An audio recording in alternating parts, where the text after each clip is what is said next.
Prime Minister Alan Chastanet touted working in the best interest of the majority in making his case against the National Trust following the institution's stance on demolition of the old prison to facilitate construction of a new police headquarters. Speaking outside Parliament on Thursday, Chastanet sought to justify the lack of a subvention for the Trust in the 2020-2021 estimates. He believes that the Trust's mandate favors the few. The National Trust continues to believe that they have the caretakers of the patrimony of St. Lucia. They're not. The St. Lucia National Trust has sought to set the record straight after recent debate over the organization's right to charge an entry fee to the Pigeon Island landmark.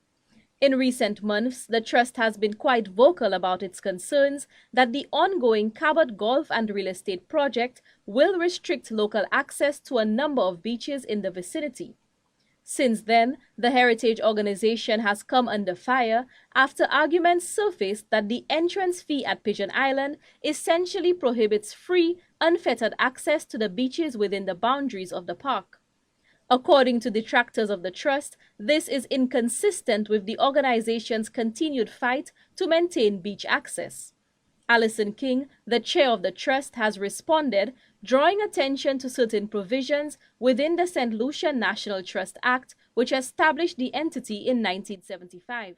For the purpose of protecting, preserving, and maintaining immovable property held by the Trust may make bylaws for, among other things, prescribing any fee for any matter for which the Council shall determine that a fee shall be paid.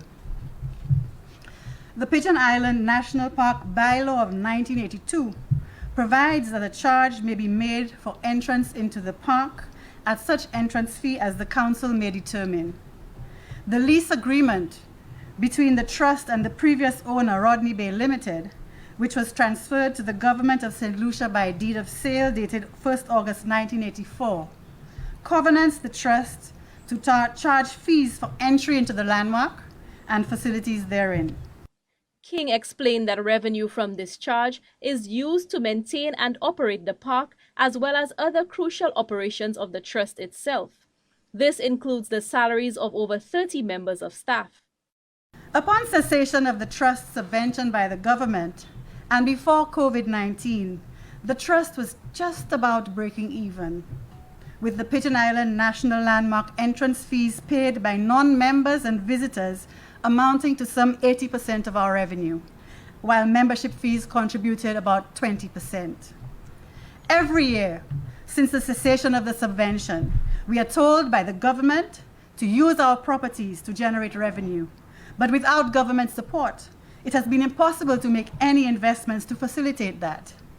All of our investment proposals are ignored by the government. Suffice it to say that without Pigeon Island National Landmark income, the National Trust would not survive. The debate over the Pigeon Island entrance fee has gone as far as a petition being launched calling for full access to the beaches at Pigeon Island. The Trust, like many of its supporters, believe such actions are not fueled by genuine motives. This move to stop Pigeon Island National Landmark entrance fees is not simply another part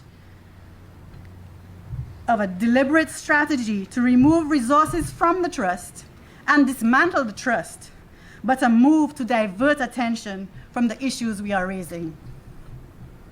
If the Trust did not control this landmark, what do you think would have been the fate of Pigeon Island? In April of 2017, it was revealed that the Alan Chastanet administration had slashed the Trust's $700,000 subvention to zero. This annual subvention had been in place ever since 1975, when the Trust was first created by an Act of Parliament. According to the Trust, the organization has since sustained its critical functions through project grants, membership fees, and entry to the sites which it manages. Most recently, with gate receipts at the park decimated due to the lack of tourist arrivals, the National Trust launched a crowdfunding campaign in an effort to keep themselves afloat. Tosi also argued that coastal developments were unwise given rising sea levels due to climate change. We believe that tourism development can take place. It does not have to be on the beach. Given sea level rise, it should not be on the beaches. But there should be appropriate setbacks. The Queen's Chain and the beach area should be left undeveloped. Hotels could be placed behind those areas so that everyone still has access to the sea. So, is the National Trust being hypocritical? The SLNT, created by an Act of Parliament, is entrusted with conserving and maintaining the island's most protected sites, which includes the Pigeon Island landmark. Moreover, the organization is mandated by law under the St. Lucia National Trust Act 6.02 to manage the overall site and charge a fee to enter the park. The beach just happens to be located at the landmark. The accusation that the trust is political and that we only seem to take issue with the present government. Firstly, the trust was on the board of the DCA prior to this government, which gave us the opportunity to learn about developments before approvals and to get involved and engage in the process much earlier.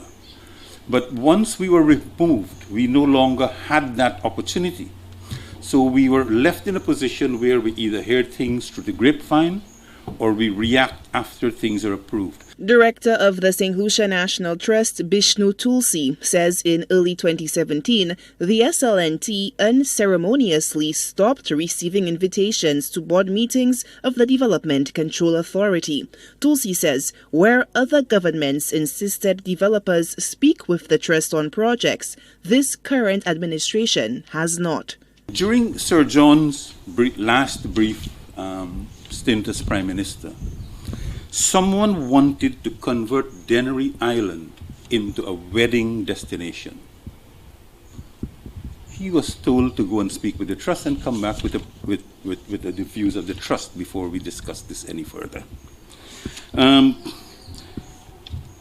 In January of 2016, the trust was invited to a meeting by at that time Dr. Anthony was the Prime Minister, and the meeting was held in the Cabinet Room, at which Theo Akim made a presentation of the DSH project.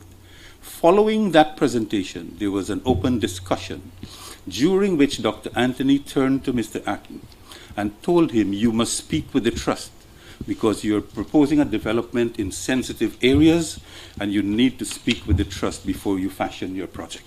Tulsi also cited the Leparadi development, certain aspects of which, he says, the trust was not in agreement with, but nevertheless, there was an open-door policy by the previous administration on dialogue.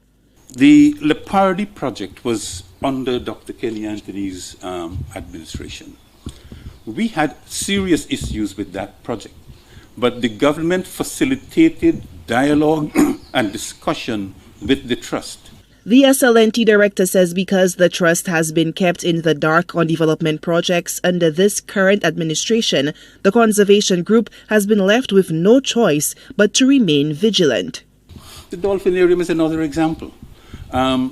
We knew that the developer was coming to Pigeon Island. They come, they pay their fees, they come in as guests.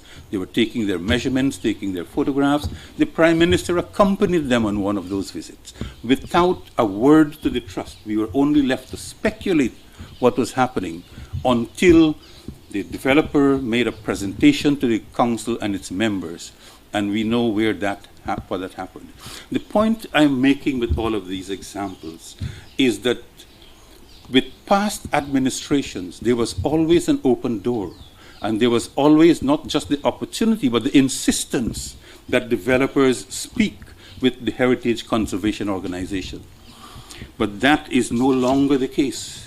And the trust is now forced to react to these situations. The trust believes that active engagement and early consultation are the key differences in the manner in which the two political parties have gone about developing the island in the recent past.